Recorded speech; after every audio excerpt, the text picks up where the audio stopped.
এবং সেই টাকা ফেরত পাওয়ার জন্য আমার কাল ঘাম ছুটিয়ে দিয়েছে, আমাকেও অ্যাডভান্স করে নিজের প্রবলেমে শুট ক্যান্সেল করে সেই অ্যাডভান্স ফেরত নিয়েছে।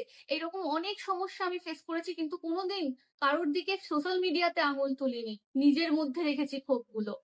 কারণ আমি বিশ্বাস করেছি সমাজে একজন অন্যায় করলেও আরো 10 জন ভালো মানুষ আছে। আমি আমার ফেসবুকের প্ল্যাটফর্মটা সবসময় মন্দির হিসেবে দেখেছি। এখানে আমি কোনো রকম নেগেটিভ পোস্ট করে নোংরা করতে চাইনি। আমি সবসময় আমার পজিটিভ এক্সপিরিয়েন্স, আমার কাজের ছবি ভিডিওই ফেসবুকে পোস্ট করতে চেয়েছি। এই 2026 সালে দাঁড়িয়ে আমাকে নিয়ে সব থেকে কন্ট্রোভার্সির মধ্যে স্ল্যাং ইউজ, নোংরা কথা, বডি শেমিং, পার্সোনাল অ্যাটাক মেয়েরাই করেছে। তাই সমাজের কাছে আমি নিজে একজন মেয়ে হয়ে সত্যিই লজ্জিত। যারা আমাকে নিয়ে বডি শেমিং করছেন, যারা আমাকে পার্সোনাল অ্যাটাক করছেন, আমি আপনাদেরকে নিয়ে বদার্ড নই। কিন্তু আমি আমার কাছের মানুষজন, আমি আমার বাবা মাকে নিয়ে বদার্ড। আচ্ছা, আপনি এই কথাটার উত্তর দিন তো। এই যে আপনি একটা মেয়ের ফেস বিক্রি করে রিচ গ্যাদার করছেন, আপনারা তো বাবা মা আছেন। যদি আপনাদের বাবা মার কানে এরকম ভিত্তিহীন আলোচনা যেত, তাহলে আপনি ফেস করতে পারতেন তো?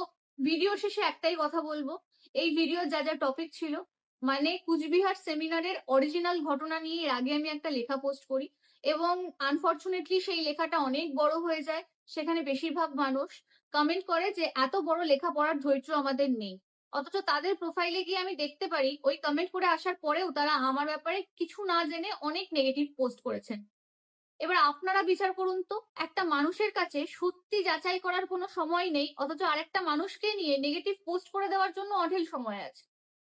তবে আমি এই কথাটা কখনো অস্বীকার করব না, আপনারা যারা আমার হয়ে লড়েছেন বা লড়ছেন, সত্যির জন্য লড়াই করে যাচ্ছেন, যারা আমাকে নিয়ে নেগেটিভ পোস্ট করেছে, আমার বডি শেমিং করেছে, রেসিজম করেছে, স্ল্যাং ইউজ করেছে, তাদের প্রতি নিজেদের রাগ কন্ট্রোল করতে না পেরে আপনারাও গিয়ে বডি শেমিং করে এসেছেন। দয়া করে এটা করবেন না। আমি আপনাদেরকে ভালোবেসে, স্নেহ করে, ভক্তি করে এটা রিকোয়েস্ট করছি যে শুধুমাত্র এটা রিভেঞ্জ নেওয়ার প্রসঙ্গ নয়, এই প্রসঙ্গটা সত্যিটা জানানোর।